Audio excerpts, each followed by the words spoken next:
Have you ever noticed how the simplest moments in a business, tiny, almost forgettable moments, end up being the ones that shape the culture, the clarity, and ultimately the trajectory of the whole company? I think about this every time I see a leader send out a quick thank you email, the kind they type between meetings, barely looking up from their laptop, the kind that seems polite on the surface, but underneath it, there's something powerful happening. Because the truth is, small acts inside a business are rarely small. They're clues, they're signals. They're the breadcrumbs that tell you how your company actually runs day to day, far beyond whatever's written in the strategic plan. And when you pay attention to those acts, really pay attention, they can become the foundation for strategic growth, but only if you let them. I am Pam Meissner, COO and CFO at Cathcap, and today I want to talk about the tiny habits I see inside founder-led companies that quietly shape their success.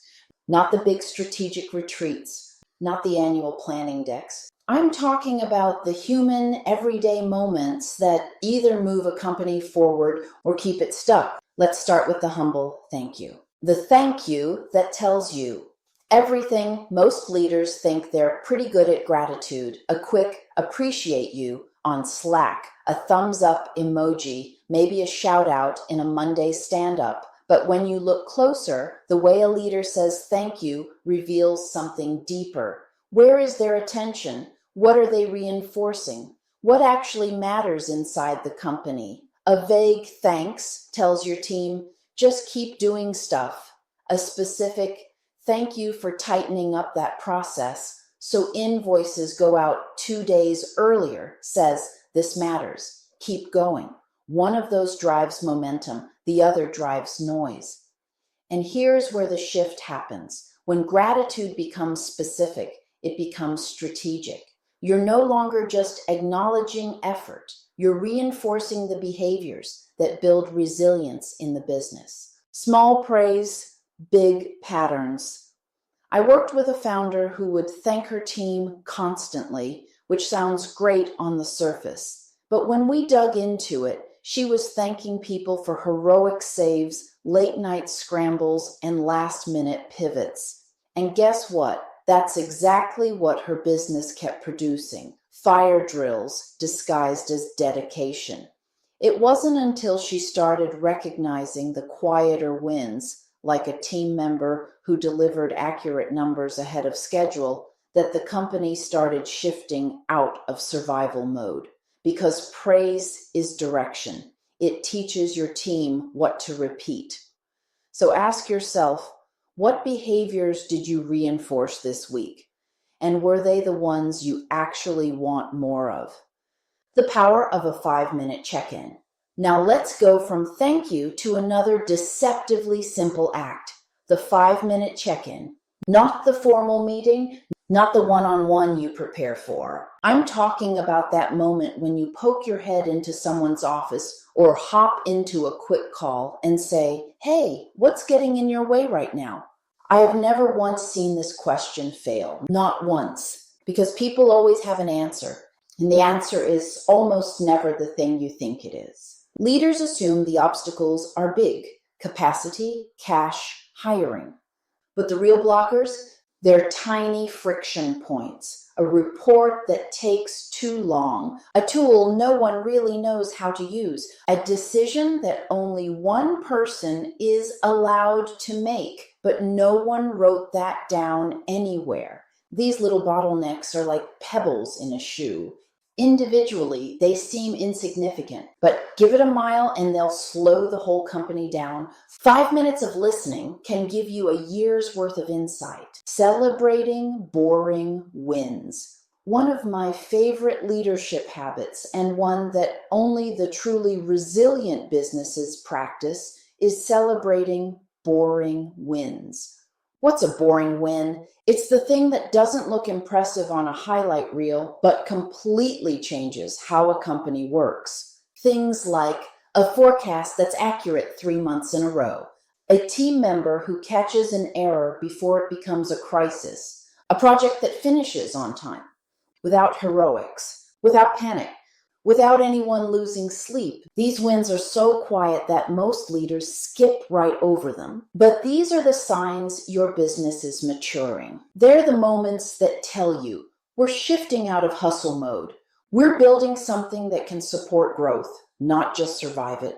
And the leaders who notice these wins, they're the ones who scale because they're paying attention to the signals that stability is taking root.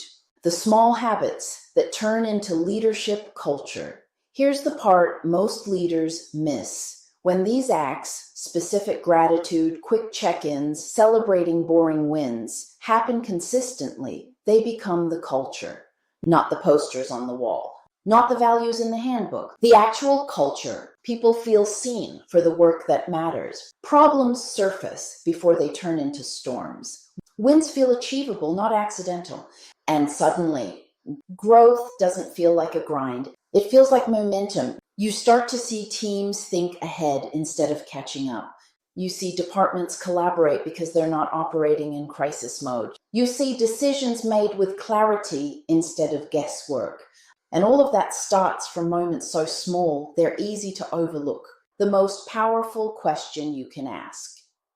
If you remember nothing else from today, remember this question. What's one small thing we could do this week that would make everything else easier?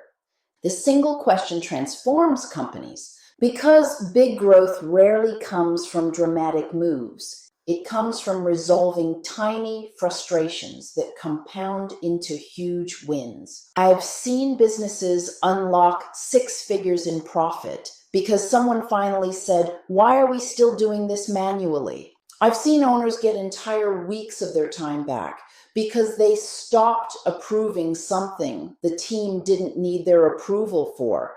I've seen cash flow turn around because a team decided to collect payments daily instead of weekly. Small shifts, strategic impact. When simple acts become strategy. People often think strategy is this high altitude exercise, looking at the horizon, planning the next 3 years, building dashboards. But the companies that grow with confidence, they treat strategy as something you do in the trenches. It shows up in the tone of your thank yous. It shows up in the questions you ask on Tuesday mornings. It shows up in whether you celebrate the dramatic rescue or the smooth, boring, stable system that prevented the rescue in the first place. That's where financial resilience comes from. That's where operational clarity comes from. That's where teams start owning results instead of reacting to them. And that's where growth actually begins. A final thought. So the next time you're tempted to overlook a small moment, pause. Those moments are data, they're feedback, they're opportunities. Sometimes the thing that changes a company isn't a new system or a big strategic plan. It's a tiny human act, a thank you, a question, a bit of curiosity that unlocks something bigger. The real question is, what small act in your business is ready to become your next growth lever?